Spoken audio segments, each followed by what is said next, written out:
next week? Or are you going to fight for Americans who gave us the majority? And you may say, oh, well, this is lovely bipartisanship. Look, you've got Hakeem Jeffries hugging Speaker Mike Johnson and helping him keep his majority or keep his seat. But the reality is this isn't policy. This isn't like some criminal justice reform where the left and the right can agree. This is about who holds that gavel. Right now, they are both holding that gavel. They are sharing power about procedures, about what bills will come to the floor, about how long we will debate those bills and which committees are comprised of which members. They are sharing power. Now, you may say, and I'll close with this, Congressman Massey, Hakeem Jeffries just told you he's going to save Mike Johnson's bacon. So why go through with this? It's a futile exercise. Why would you go through with this? Look, we didn't get elected to make excuses. We didn't get elected to say we shouldn't even try. We got elected to come here and give it our best, and also to impose transparency. What we've seen here is the coming out of the uniparty, and it will be consolidated, and it will be transparent and apparent next week to all Americans when this vote happens. Too many of our colleagues have thrown up their hands in frustration and apathy. Oh, we shouldn't even try. Let's just coast this one out. I tell you what, it's too dangerous to coast this one out. We cannot coast this one out. Hakeem Jeffries knows if we coast this one out, we lose the majority. Spending goes up next fall. He knows the border will stay open, and he knows this is going to demotivate our voters because if we've given up, why should they try? So we are not going to give up. We will fight the uniparty, and we will have this vote next week, and I look forward to it. And I've got one last challenge. I challenge members of my own conference to think long and hard about whether they want to join the uniparty next week. But we have a leadership team, a team of leaders, from conference chair to whip to majority leader. Why do we have a team? We have a team so that when one of them goes off the rails, the others of them can meet with them and say, you are no longer suited for this job. So I challenge the whip, the majority leader, the conference chair, the policy chair, everybody in our conference to sit down with Mike Johnson and have that talk and tell him, it's not worth it, Mike. It's not worth it to share power with Hakeem Jeffries just for the vanity of you keeping the title of speaker. It doesn't serve our country. It doesn't serve our conference. They need to ask him to resign. That is what they should do. And I challenge them to have that tough discussion. With that, we'll take questions. If this fails next week, as is expected, will you continue to try to force a vote on this issue? And two, former President Trump has said positive things about the speaker and has said he doesn't favor a motion to vacate. Aren't you defying former president's wishes? Absolutely not. I'm the biggest supporter of President Trump, and that's why I proudly wear this MAGA hat. I fight for his agenda every single day, and that's why I'm fighting here against my own Republican conference to fight harder against the Democrats. Mike Johnson has fully funded the Department of Justice that wants to put President Trump in jail, giving him a death sentence. He fully funded the FBI that raided Mar-a-Lago and gave them a brand new building. He fully funded Biden's wide open border. I know everybody knows, the American people know, and every voter that's ready to line up and vote for President Trump in November knows between me and Mike Johnson who's supporting President Trump and his agenda, and that is absolutely me, number one. If this vote fails and the whole Congress supports the uniparty, let me tell you something, that is not a failure. It's a win for the American people because that's a list of names. And the voters and the American people who pay for everywhere, we're standing on ground they pay for. They pay for that building. They deserve that list. I believe in recorded votes. That is our job. Our job is to vote. And if anyone is scared of where they're going to vote on a motion to table or if it goes further, then they don't belong here in Washington. They have to be ready to do the hard job. Why move forward with this then in defiance of former President Trump, and why next week and not today then? We have to have a Republican majority in January, and under Mike Johnson's leadership, we're not going to have one. Because Republican voters, just like Thomas Massey just said, Hakeem Jeffries is endorsing Mike Johnson because he knows Mike Johnson's leadership is going to hand the House majority to the Democrats in January. It will make our voters not want to vote for him. They're going to turn out and vote for President Trump top of the ticket, and then they're going to skip Republican House members because they're disgusted with Mike Johnson, his leadership, his speakership in the uniparty. That's exactly why we have to do this. We have to win in November. We have to have a majority in the House. You want to know why? All you people, your taxes are going to go up if the Democrats control the House. That's right. The whole tax cut, President Trump's tax cuts and savings plan, guess what? It expires this year. And whoever controls the House of Representatives, if it's Mike Johnson and Hakeem Jeffries holding hands together, your taxes are going up, ladies and gentlemen. And you want to know what else? Your money is going to be funding Ukraine because they already want more money for Ukraine. They're demanding it already. That check cleared, and it wasn't even a week. And they said Ukraine's going to need more money by the end of the summer. And that's what's going to continue. Americans don't want it. Yes, sir. How come next week and not today? Everybody needs the weekend to prepare. I'm not irresponsible. I care about my conference. I have been measured. I have given this time. I have given warning after warning after warning. And that's why we don't have to rush. We can do it next week. Also, I think this is a somber decision for Mike Johnson. He deserves a weekend to think about it. He should resign because he knows what's coming next week. What's coming is his sharing of power with Hakeem Jeffries. Now, I'm actually not going to concede that the vote will fail. I mean, I think Hakeem had to step out in front and get in front of this freight train because he was afraid he didn't have enough Democrats who would save Mike Johnson. I don't think it's something he wanted to do because now it's going to happen. He is going to embrace Mike Johnson.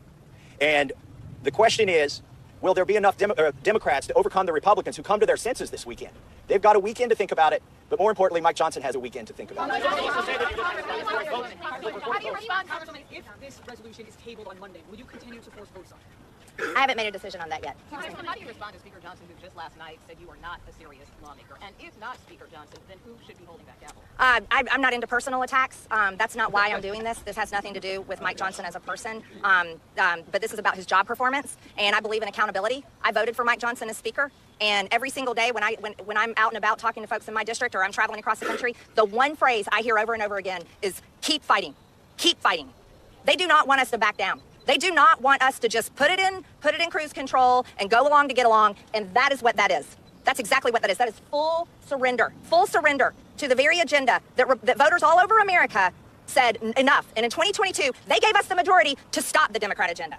So I'm not going to surrender. And as Thomas Massie said, when they were waving the Ukraine flag on the United States House of Representatives floor, that is complete surrender, doing nothing for our border, but securing the border of foreign countries and continuing to fund the slaughter and the battlefields and the bombs and the horrific injuries and wiping out a full generation of Ukrainian men that will leave women as widows, children as orphans. I'm sorry, the American people don't want to pay for that. If that's what Mike Johnson is for. We have people. Yeah, go ahead. So that charge is leveled from Mike Johnson against Marjorie Taylor Greene. You're saying that he said she's not a serious lawmaker? Is that right? In an interview last night. Okay, in an interview last night. She's the most serious representative up here. If you listen to the speech that she just gave, she captured exactly what Republicans back home are thinking. They are tired of this swamp. And what does it mean to Speaker Mike Johnson to be a serious lawmaker? Well, I think it means something different now than it meant 6 months ago or a year ago when he was a rank-and-file member. Because now to him, being a serious lawmaker means betraying our conference. It means going with the majority of the Democrats and abandoning a majority of Republicans. I don't think that's a serious speaker. I also don't think it's a serious constitutionalist to cast the deciding vote on whether you need a warrant to spy on Americans and getting rid of the warrant provision. So I think he needs to look in a mirror before he criticizes Ms. Marjorie Taylor Greene. Yes, sir. Given the speaker's capitulation recently, ramming through Joe Biden's agenda while betraying constituents, would there be a difference between Hakeem Jeffries as Speaker and Mike Johnson as Speaker? Well, you clearly listen to people more than this town. That's exactly what people are saying everywhere. It's all over the internet and comments. It's being said in coffee shops. It's being said, you go to the town square, that's what people are talking about. They're saying, what is the difference? What is the difference between Mike Johnson and Hakeem Jeffries? People are saying that they see no difference. There is no difference because Mike Johnson is sharing the gavel. They're holding it together. And Mike Johnson is not fighting. He's giving Hakeem Jeffries full power. That's why Hakeem Jeffries has given him the biggest endorsement of his lifetime. And that is the last thing that the American people wanted to see. By the way, just go ahead. On that point about sharing power, it wasn't just Hakeem Jeffries who endorsed Mike Johnson. It was their whip, and it was their caucus chair. That's right. Their entire leadership team plans on getting a promotion in January thanks to Mike Johnson. Where is our leadership team? They need to be as united as Hakeem's team is, and they need to surround Mike Johnson and say, Mike, it's time to leave. Congresswoman, Thank you. Congresswoman, last time it took weeks for you all to coalesce around the speaker to even get somebody who wanted to be speaker. So who you have in mind this time around to prevent Congress from shutting down and not doing its work again? I'm not naming names, but I think we have people that are capable. Anybody that's willing to fight for our agenda. Anyone that refuses to share the power with Hakeem Jeffries. That's something that we're capable of doing if we decide to do it. This Republican conference can do it. I have watched us do great things. Just as Thomas Massie said, before they ousted Kevin McCarthy, we passed seven separate appropriation bills. We were passing incredible bills that lined up exactly with the reason why people voted for us. And once Mike Johnson took over, he completely stopped it all. We only had 5 left, and he just let them go. Do you want McCarthy back again? That's not what I said. I think he's moved on. What our conference is capable of doing is electing someone that is ready and willing to lead. And I have full faith and confidence we can do it. We just have to do it. Yes. And listen, also, from the very beginning, Mike Johnson has had the chance to save us from what happened in October. Look, he is a lame duck. He's not going to get reelected in January. He's not going to lead us to any policy wins. He's not going to cut any spending. He is not even going to try. That is why Hakeem wants him to remain as Speaker. So what should he do at this point? He should do what John Boehner did. Do you remember when John Boehner left? He gave us notice, and instead of not having a Speaker, we allowed him to remain Speaker while we did, as an extracurricular activity, elect another Speaker. It wasn't like it was in October when we came in. We had to come in every day of every week, and we all had the same meeting, and we couldn't do subpoenas, we couldn't do investigations. Everything came to a standstill. Mike Johnson alone can save us from that ultimate outcome if he would step down, but announce that he's stepping down 10 weeks from now and give us time and allow us to still function as a conference. And that's why Marjorie put this bill in the hopper. That's why we've collected co-sponsors, and that's why we're giving him one more weekend to think about it. Yesterday, Watley was here making the decision of doing this so close to election would not be good for Republicans. Are you worried about having saying about doing this so close to an election when it took 3 weeks last time and doesn't hurt Republicans come November? No, we're not going to have a House majority if we keep Mike Johnson. And it's just not going to happen. Here's the other thing. This is May 1st. We have all the way until November. we are going to win the House majority when we prove to our voters we're worth voting for. That's the most important thing that we can do. President Trump, listen, let's say Mike Johnson stays Speaker, and if the only way that we will get the House majority in November is because President Trump drags everybody across the line. And that could happen. But the reality is, if people are going to cast their vote based on this uniparty garbage right here, they're just going to vote for the Democrats. Because like this man said, everyone's saying, what's the difference? There is no difference. Okay, just to be sure, I get that you don't want any names as far as you're thinking about right now, but the fact of the matter is, they have Mike Johnson because Republicans didn't even have a group of names to begin with. So do you have some sort of short list in mind right now? Are you kind of mulling names? Do you have at least a group of people that you're sort of thinking about? Well, let's be honest. We have Mike Johnson because nobody hated Mike Johnson, okay? There was nothing in his prior life, or political or private, that qualified him for this job. That did not fund the wall after we had stood at Trump rally after Trump rally and said, build the wall. They failed us. They funded the uniparty agenda. They funded the status quo that Washington, D.C. just wants to keep going and keep going. And you know what happened? That's why Republicans lost the midterms in 2018 and Nancy Pelosi became Speaker. Republicans didn't fight. They allowed the Russia hoax. And then what happened when Democrats took over the House? It was impeachment #1, and the entire war against President Trump continued. And that war on President Trump is the war on the same voters today that are ready to go and vote for that man in November and put him in the White House in January. And that's exactly what is happening. He's winning poll after poll after poll because he's the only one fighting, while Republicans in the House and Republicans in Washington continue to cave and be part of the uniparty. Mitch McConnell has a 6% approval rating for a reason, and that's because he's caved to the Democrats and continued the disgusting business model in Washington, D.C. that thrives on forever wars and thrives on building a bigger government and taking away the freedoms bit by bit by bit of Americans. Republican voters in America, Americans altogether, gave Republicans the House. They gave us the House in 2022. You want to know why? Because they were fed up with the Democrat agenda that is destroying this country. Wide open borders, an economy that's crashing, freedoms being stolen, COVID shutdowns, all the horrors that happened when Joe Biden took the White House and Democrats took full control. That's why we won the House in 2022. But what have we done with it? What are we giving Republican voters to vote for? President Trump is the reason why people are going to turn out in November. And I'm here fighting every single day to push my party to be a Republican-controlled majority that will fight and pass his agenda when he's in the White House in January. And right now, we are not that Republican majority. We have a speaker, Mike Johnson, that by the way, I elected him. I voted for that man. So I have every right to be standing here. It wasn't a choice of America. It was a choice within our Republican conference. And I voted for Mike Johnson because his voting record before he became speaker was conservative. He voted against funding Ukraine. He was solidly pro-life. He voted to secure the border. He voted to fight against Democrats, fight against the witch hunt against President Trump. But once he became speaker, he has become a man that none of us recognize. He passed 3 continuing resolutions. And then he finally passed a 2-part omnibus that fully funded Joe Biden's agenda and the Democrat agenda, funded the Department of Justice that wants to put President Trump in jail for the rest of his life, which is a death sentence. Mike Johnson fully funded the FBI, which raided Mar-a-Lago, and he gave him a brand new building as a gift. Pro-life Mike Johnson funded full-term abortion clinics, funded the trans agenda on children that 70% of Americans are completely against on both sides of the aisle. And he fully funded Joe Biden's open border policies, the #1 issue in America. So I entered a motion to vacate, but I didn't call it for a vote. I was controlled. I was responsible. I was being conscious and caring about my conference and our majority. It was a warning to stop serving the Democrats and support our Republican conference and support our agenda. And he didn't do it. And we all went home. And Republican voters everywhere, Americans were raging at Mike Johnson. And he doubled down. He didn't change course. He continued. And when we came back, he reauthorized FISA. And he was the deciding vote himself to stop the warrant requirement of FISA. He voted it down. When only 6 months before that, before Speaker, he was for it. That was the second betrayal. And then we all went home and America raged, and I was still responsible. I was still patient, and I was still being careful with our Republican majority. And then we came back. And that's when Mike Johnson fully joined the disgusting business model of Washington, D.C. to fund forever wars. Yeah, that's what this is. The uniparty is make Ukraine great again. The uniparty is all about funding every single foreign war. They think this is the business model that needs to be done. There you go.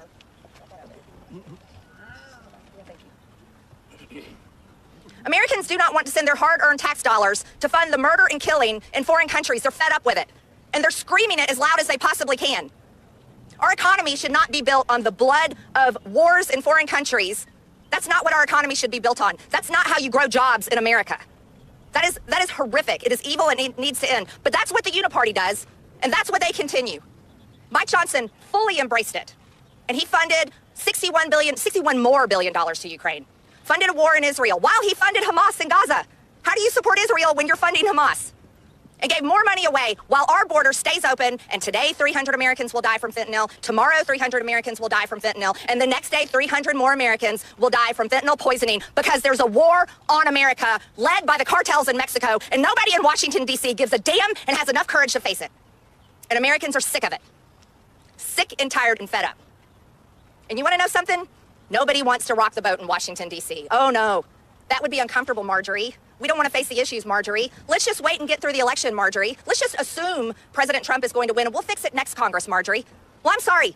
How many more Americans have to die? How many more dead American bodies have to pile up before the House of Representatives that's paid for by Americans' tax dollars actually does something about it? I want to know when this town is going to give a damn about Americans. And that's what this is really about. Well, there's one thing I know. There's one thing I know. If we get President Trump back in the White House in January of 2025, and we are lucky enough to earn the trust again from voters in America to have a Republican majority in this House of Representatives, that we have a job to do. We cannot let people down again. We cannot fail President Trump. And this cannot happen. The MAGA agenda that I believe in, the Make America Great Again agenda that I support and Americans support, and the whole reason why Republicans are going to turn out and vote in November because they support President Trump, we need leaders in the House of Representatives that are going to get this done. Not working for Hakeem Jeffries, not working for Joe Biden, and not going to be twisted and lulled into keep continuing the disgusting practices of Washington, D.C. Mike Johnson is not capable of that job. He has proven it over and over again. Now we have Hakeem Jeffries and the Democrats coming out, embracing Mike Johnson with a warm hug and a big, wet, sloppy kiss.